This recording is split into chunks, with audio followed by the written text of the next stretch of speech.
Blessings, everybody. This is Dale. Thank you so much for joining with me today on the Word Podcast. We're continuing our examination of the book of Daniel. We're doing a little rabbit chasing right here on something, though.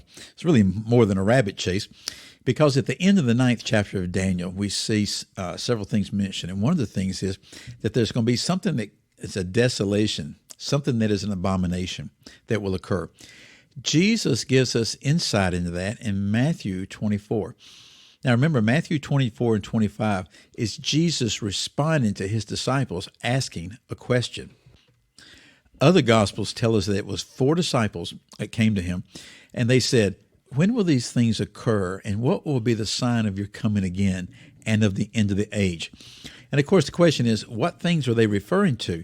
So apparently when Jesus came out of the temple, that we see at the end of chapter 23 in Matthew, beginning of chapter 24, he's coming out and he's walking alone, and he goes down the Kidron Valley and he goes over to the Mount of Olives, and he's talking with them about some things, and they're wanting to know, when's this going to occur? And so we've looked at Matthew 24 up to verse 22, but I wanted to back up to verse 15 and read it again. It says this is Jesus speaking now. "Therefore, when you see the abomination of desolation, which was spoken of through Daniel the prophet standing in the holy place, then those who are in Judea must flee to the mountains. Whoever is on the housetop must not go down to get the things that are in the house. Whoever is in the field must not turn back to get his cloak. But woe to those who are pregnant and to those who are nursing babies in those days. But pray that your flight will not be in winter or on a Sabbath, for then there will be a great tribulation, such as has not occurred since the beginning of the world until now, nor ever will. Unless those days have been cut short, no life would have been saved. But for the sake of the elect, those days will be cut short." So again, just focusing on what we see here, Jesus is saying that there's going to be a great tribulation. Jesus is the one that coins the phrase great tribulation. Now that phrase is greatly abused now, and it's applied to all sorts of things that are not the great tribulation. What do we learn about it? He says this great tribulation is of such that has not occurred since the beginning of the world. So Jesus speaks to a timeline related to this. So from the beginning of the world until now. So when Jesus was speaking to his disciples, he said this tribulation is going to be like something that you've never seen from the beginning of the world until now. So is he speaking strictly to the disciples that were listening to him, that had asked a question? Or is he also speaking to us? Beginning of the world until now, nor ever will. So he's saying there's not going to be anything like it after that tribulation. Nothing will be as bad as this. The idea is this, that yes, speaking to the disciples of his day, he's saying there hasn't been anything like it since the beginning of the world until now.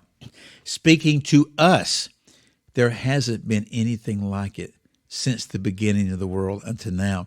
And there's not going to be anything like it. That's what he means when he says, nor ever will. That this is such a great tribulation. There's nothing that's ever been like it. Verse 22 gives more insight. Unless these days had been cut short. Notice how Jesus is speaking of these days, yet future, but he's speaking of them as being in the past. Unless these days had been cut short. Remember we saw in Daniel that things have been decreed. Things have been determined. The Lord knows what's going to happen. So he says, unless these days had been cut short, no life would have been saved. And you say, well, does that mean that everybody would have died? When you look at the balance of the scripture, you find out, and even the balance of this verse, that he's speaking of those who are of the elect of faith, particularly the Jewish people and the church. But for the sake of the elect, he says, those days will be cut short. So there's a great tribulation that's going to be poured out. The days will be cut short. Well, do we know how long these days are going to be? Well, actually, we do. Okay, we know, and we'll see more about that later on. We know how long they are. We don't know the exact timing of the cutting short. We have a window, I'll put it that way, okay? And it's a rather precise window of timing, but we don't know the exact hour nor the exact day. So let's continue. Verse 23, Jesus says this, "Then if anyone says to you, 'Behold, here's the Christ,' or 'There he is,' do not believe him." Now listen what Jesus says here in Matthew 24:24. "For false Christ and false prophets will arise and will show great signs and wonders, so as to mislead, if possible, even the elect." And then in verse 25, he says, "Behold, I have told you in advance." Jesus is telling them, Jesus is telling us that false prophets and false Christ will arise. Now, a lot of times people say, "Oh, yeah, we've got that now. We can point to them, this person, this kind of thing." This is a different level of things, folks. This isn't just your basic person who's standing up and using a walkie-talkie to act like he's got a prophetic gift or something just to raise money, okay? False Christ and false prophets will arise and will show great signs and wonders. Notice that it didn't say that the signs were false and that the wonders were false. False Christ and false prophets will arise and will show great signs and wonders. They will show signs and wonders. And the point is to mislead. And he says, so as to mislead, if possible, even the elect. The good news is that it's not possible to mislead the elect. The Lord will protect the elect. He will protect us. But he's saying this, the purpose, the goal is to mislead. And he says, I've told you, I'm warning you in advance. Now the last three verses for today. So if they say to you, "Behold, he is in the wilderness," do not go out. Or "Behold, he is in the inner rooms," do not believe them. So all these beholds, in the wilderness, in the inner room, where the Christ is, these are things that the world's going to say about the Messiah and the Christ. And he's saying, no, none of that's going to happen. It's all going to be deception. Okay? Don't believe it.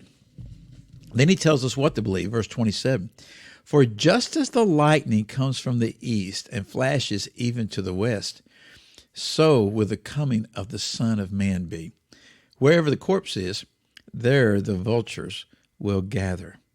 He is telling us this. That last verse, people always sort of freak out over. What in the world does that mean? He's just saying this. He said, you're accustomed to seeing what the signs are in the natural.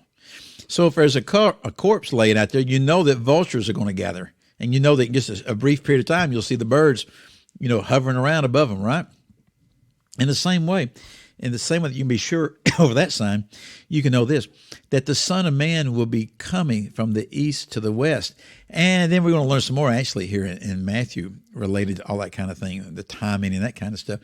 But the bottom line is this, folks. If the sun, moon, and stars don't go dark, if it doesn't get black, okay, then don't believe when somebody says that Jesus is coming or that Jesus has come. It's nothing new. It's been going on 2,000 years. What did Jesus say? Hey, behold, I've told you in advance. Don't believe these folks. They're false Christ and they're false prophets. We will know when he comes. Again, I'm Dale. Thank you so much for your time. We'll continue in the next episode. Goodbye.